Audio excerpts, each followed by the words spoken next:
जो SMEs हैं हमारे, जो एज AOPs है, इंडिपेंडेंट बिजनेसेस काम करते हैं, उनको 35% से बढ़ा के 45% टैक्स कर दिया गया है। मेरे ख्याल में तो फंड के साथ ये भी डिस्कस करना पड़ेगा कि आपने ये काम क्यों किया है। So yes, there is a negotiation. I hope कि गवर्नमेंट इन चीज़ों को दोबारा जाकर उनसे ये निगोशिएट कर सकेगी, बट अगेन फिर पैसे दिखाने पड़ेंगे कि वो पैसे कहाँ से आए हैं, क्योंकि गवर्नमेंट ने कई मेजर्स अच्छे लिए हैं, एक्सपोर्ट रजीम को नॉर्मल रजीम में लाए हैं, नॉन फाइलर्स पे बढ़ाया है, प्रॉपर्टी पे कैपिटल गेन्स टैक्स 15% किया है, that's a good stance to take. So government के पास कुछ रूम क्रिएट हो गया है इस डिस्कशन का। मेरा ख्याल है ये जो 1400 अरब का PSDP है, अगर इसमें 100 अरब काटने भी पड़े तो काटे जा सकते हैं। 1400 अरब का खर्च करना बहुत मुश्किल होगा, कंसिडरिंग कि इस साल 500-600 अरब खर्च होंगे, सो ट्रिपल अमाउंट तो खर्च नहीं कर पाएंगे। So there is room for discussion. जो चीज़ और डिस्कस की जा सकती है, जनरल सब्सिडी रजीम अभी भी डिस्कस नहीं हो रही।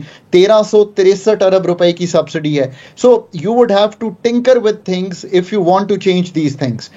I think that room is there, but largely I think जो agreements हो रहे हैं we will stick to them. बहुत ज़्यादा room for maneuvering नहीं होगा। अगर होता तो आपके पास रिटेल पे आप टैक्स लगा लेते, आपने नहीं लगाया, ये बात की सवाबदीद है। एग्रीकल्चर इनकम टैक्स आपने नहीं लगाया, आपके पास रूम था, आप लगा लेते।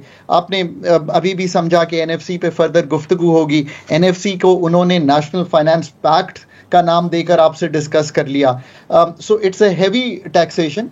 अब आपने एक चीज़ का जिक्र नहीं किया जो मैं IMF को कहता हूँ हमेशा, मेरी तरह की यूनिवर्सिटी से पढ़े हुए हैं, मेरे मतलब they are just like us, कि यार आपने 465 अरब की सेल्स टैक्स लगाया है, ये भी तो एक इनडायरेक्ट टैक्स है।